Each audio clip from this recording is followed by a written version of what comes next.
केंद्रीय गृह राज्य मंत्री नित्यानंद राय ने एक इंटरव्यू में कहा कि कोशिश है कि पार्टी की आशाओं पर खरा उतरूं। उन्होंने ये भी कहा कि बाबू वीर कुंवर सिंह के विजयोत्सव 23 अप्रैल को 78,220 लोगों ने तिरंगा फहराने का गिनीज रिकॉर्ड बनाया। ये भी गर्व की बात है।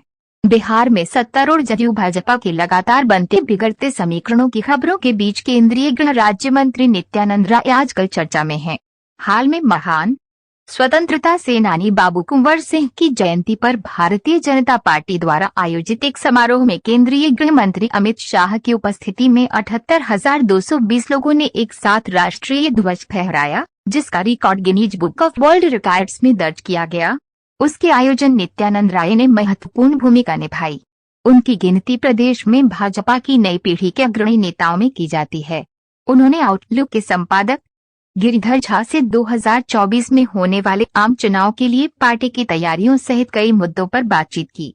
उनसे सबसे पहले पूछा गया कि बिहार के जगदीशपुर में आजादी के अमृत महोत्सव के अंतर्गत हाल में तिरंगा लहराने का Guinness book of world record बना। इस आयोजन के पीछे क्या सोच थी? इसके जवाब में नित्यानंद राय जी ने कहा कि देश स्वतंत्रता की 75वीं वर्षगांठ मना रहा है। प्रधानमंत्री नरेंद्र मोदी ने आजादी के 75वें वर्ष को अमृत महोत्सव के रूप में मनाने का संकल्प लिया और उन्हीं की प्रेरणा से इस कार्यक्रम का आयोजन किया गया। आजादी की प्रथम लड़ाई में बाबू वीर कुंवर सिंह का महत्वपूर्ण योगदान रहा है। उन्होंने कई बार अंग्रेजों को हराया भी और एक बड़ी आजादी की लड़ाई की बुनियाद उन्होंने डाली। अमृत महोत्सव मनाने के पीछे प्रधानमंत्री की सोच है कि ये वैसे महापुरुषों और स्वतंत्रता सेनानियों को उनका समुचित स्थान देने का अच्छा अवसर है, जिनके देश के लिए योगदान और बलिदान को एक विचारधारा विशेष के इतिहासकारों के कारण गुमनामी में छोड़ दिया गया या जो स्थान मिलना चाहिए था वह नहीं मिल पाया। प्रधानमंत्री ने इसकी परिकल्पना की ताकि वैसे महापुरुषों की अमर गाथा को जन जन तक ऐसे कार्यक्रमों के माध्यम से पहुंचाया जाए और पूरा देश उन्हें याद करे। देश के विभिन्न संस्थानों, खासकर केंद्र सरकार ने प्रधानमंत्री के नेतृत्व में जो कार्यक्रम बनाए उनमें ये भी एक था, जिसे बाबू वीर कुंवर सिंह जी की तत्कालीन रियासत जगदीशपुर के दुलोर मैदान में आयोजित किया गया, जो वर्तमान में बिहार के भोजपुर जिले में स्थित है। जब उनसे पूछा गया कि ये रिकॉर्ड पहले पाकिस्तान के नाम दर्ज था, इसे भारत के नाम करने की योजना कैसे बनी और इसका क्रियान्वयन कैसे किया गया, इसके जवाब में उन्होंने कहा कि इस साल आजादी की 75वीं वर्षगांठ है, इसलिए अमृत महोत्सव पर 75,000 राष्ट्रीय ध्वज के साथ ये कार्यक्रम करने का निर्णय हुआ। ये किसी से प्रतियोगिता का विषय नहीं है। गृह मंत्री अमित शाह ने इस कार्यक्रम में आने की स्वीकृति दी ताकि यशस्वी प्रधानमंत्री की सोच को जमीन पर उतारा जाए और उनके विचार के अनुरूप इस कार्यक्रम को विस्तार दिया गया। आजादी की 75वीं वर्षगांठ के उपलक्ष्य में आयोजित अमृत महोत्सव में 75,000 लोग वहां एक साथ तिरंगा लहराएं, उसका एक रूप दिया गया। माननीय गृह मंत्री के इस कार्यक्रम में मुख्य अतिथि के रूप में सम्मिलित होने से लोगों में काफी उत्साह दिखाई पड़ा। बाबू वीर कुंवर सिंह के विजयोत्सव की जयंती 23 अप्रैल को जब इतनी संख्या में लोग वहां पहुंचे तो Guinness book of world records के प्रतिनिधि मौजूद थे। इस अवसर पर किसी देश में इतने सारे लोग अपना राष्ट्रीय ध्वज लेकर सम्मिलित हों, ये वर्ल्ड रिकॉर्ड बना। इस कार्यक्रम के दौरान वहां राष्ट्रीय ध्वज के साथ 78,220 लोगों की गिनती हो सकी, लेकिन लोग वहां इससे भी काफी ज्यादा थे। वहां जो गिनीज रिकॉर्ड बना वह भारत के लिए गर्व की बात है। बाबू कुंवर सिंह उस इलाके के सबसे महान स्वतंत्रता सेनानी रहे हैं। जब उनसे पूछा गया कि इस कार्यक्रम के प्रति स्थानीय लोगों की भागीदारी कैसी रही, इसके जवाब में नित्यानंद राय जी ने कहा कि इस कार्यक्रम के सफल होने के बाद वहां के लोगों में बहुत गर्व और हर्ष है। भारतीय जनता पार्टी के कार्यकर्ताओं ने इस कार्यक्रम को सफल बनाने के लिए प्रदेश नेतृत्व की योजनाओं के अनुसार बढ़-चढ़ कर काम किया। कई सामाजिक संगठनों और साधु संतों ने भी इस कार्यक्रम को सहयोग और आशीर्वाद दिया। निश्चित रूप से जनवरी भागीदारी के साथ ये कार्यक्रम इतना सफल हुआ और तिरंगा को गिनीज बुक में स्थान प्राप्त हुआ। बाबू कुंवर सिंह जैसे स्वतंत्रता सेनानियों को इतिहास में समुचित स्थान नहीं मिलने के मुद्दे पर जब उनसे पूछा गया कि आपके विरोधी सरकार पर अपने एजेंडे के मुताबिक पाठ्यक्रम बदलने का आरोप लगा रहे हैं, तब उन्होंने कहा कि किसी एजेंडा के हिसाब से इतिहास या पाठ्यक्रम को नहीं बदला जा रहा है। जो हमारा इतिहास है हमारे महापुरुषों का योगदान है, बलिदान है, इसमें इन सबों का समावेश हो रहा है। ज्ञान विज्ञान इतिहास से लेकर संस्कार तक की बातें नए पाठ्यक्रम में लाई जा रही हैं। उसमें व्यवहारिक और विषय ज्ञान से लेकर जिंदगी के वैसे पहलुओं से छात्रों को अवगत कराया जाएगा, ताकि जब छात्र जीवन से आगे यथार्थ की धरातल पर उनका पांव थमता है तो उनके अंदर हर समस्या का समाधान ढूंढने का गुण विकसित हो। बाबू वीर कुंवर सिंह को इतिहास में वाजिब जगह नहीं मिली, लेकिन इस प्रकार के कार्यक्रम से हमारी वर्तमान और आगे की पीढ़ी जानेगी कि किस प्रकार ऐसे महापुरुषों के योगदान और बलिदान से देश स्वतंत्र हुआ है और देश को बहुत कुछ मिलता रहा। इसलिए इस कार्यक्रम के माध्यम से जन जन तक उनके योगदान और बलिदान को पहुंचाया गया।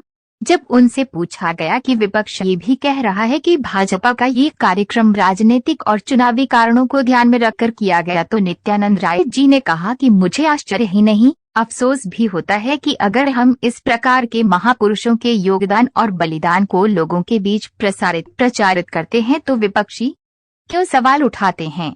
परिवारवाद में सिमटी हुई वैसी ही पार्टियां जिनको न विकास से मतलब है, न जिन्हें भारत के महापुरुषों पर गर्व करने की जरूरत महसूस होती है और जिनको तुष्टीकरण के कारण सिर्फ वोट ही दिखता है, वे ही ऐसे मनगढ़ंत और झूठे आरोप लगा सकते हैं। लेकिन जनता सब समझती है, कोई महापुरुष किसी जाति और पार्टी का नहीं, देश का होता है। वोट के आगे समाज और देश को झुका देने वाली प्रवृत्तियां रखने वाली ऐसे पार्टियों से मैं आग्रह करना चाहूंगा कि इस प्रकार की राजनीति न करें। भारतीय महापुरुषों पर हमें गर्व करना चाहिए, जिन्होंने देश के लिए समर्पण और बलिदान दिया है। भारतीय जनता पार्टी लोकहित और देशहित के लिए अपनी नीति के अनुरूप काम करती है। हम देश के साथ समझौता नहीं कर सकते। माननीय मोदी जी को आज इस देश के लोग, खासकर गरीब, अपना मसीहा मानते हैं। आज किस प्रकार मोदी जी के नेतृत्व में देश के गरीबों की जिंदगी में, उनके घरांगन में विकास की रोशनी पहुंच रही है। आज गरीब कल्याण की कितनी योजनाएं चल रही हैं और ये योजनाएं सिर्फ कागज पर नहीं हैं, बल्कि गरीबों के लिए धरातल तक भी पहुंच रही हैं। ये देखकर वैसे लोगों को अपना राजनीतिक भविष्य अंधकारमय नजर आ रहा है, इसलिए वे ऐसी बात कर रहे हैं। यशस्वी प्रधानमंत्री आज दुनिया के सबसे लोकप्रिय नेता ही नहीं, बल्कि इस देश के गरीबों के मसीहा भी हैं। जब उनसे पूछा गया कि प्रधानमंत्री मोदी के खिलाफ तमाम विरोधी पार्टियां 2024 के आम चुनाव में एक प्लेटफॉर्म पर आ सकती हैं, आपकी पार्टी को इससे क्या फर्क पड़ेगा? इसके जवाब में नित्यानंद राय जी ने कहा कि 2024 का जो चुनाव आदरणीय मोदी जी के नेतृत्व में होगा, उसके लिए उनका नाम और काम ही काफी है। उन्होंने सबका साथ सबका विकास की भावना से जो काम किया गया है वह सबके लिए किया गया है, चाहे छात्र हो, मजदूर हो, नौजवान हो या महिला या व्यापारी, शिक्षा जगत हो या उद्योग। आज जो गांव गांव का विकास हुआ है वह लोगों के मन में स्थापित हो गया है। आज भाजपा के जनाधार के साथ साथ लोग मोदी जी के काम से विशेष रूप से प्रभावित हैं। आज देश भर में भारी संख्या में वैसे मतदाता हैं जो मोदी जी के नाम पर कमल खिलाने के लिए चुपचाप मतदान करते हैं।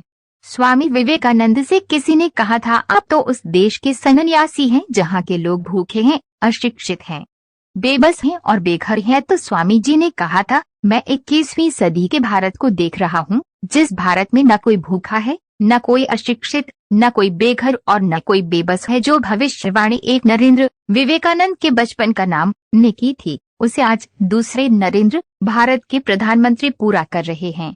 जब उनसे पूछा गया कि बिहार में भाजपा और उसकी सहयोगी पार्टी जदयू के बीच तनातनी की लगातार खबरें आ रही हैं, दोनों दलों के बीच फिलहाल कैसा रिश्ता है, इसके जवाब में नित्यानंद राय जी ने कहा कि बहुत ही बढ़िया रिश्ता है, जैसे भाई भाई का होता है।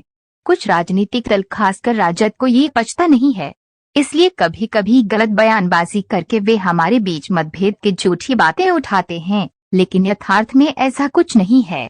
भाजपा और जदयू भाइयों जैसे हिल मिलकर एक साथ काम कर रहे हैं।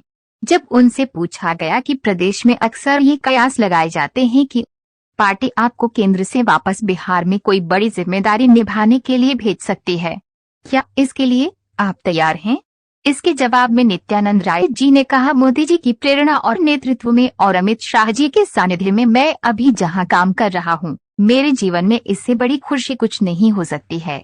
मैं प्रयास करता हूं कि उनकी आशाओं और अपेक्षाओं के अनुरूप अपने काम में खरा उतरूं। इस प्रकार की जानकारी प्राप्त करने के लिए 21 सेंचुरी इंडिया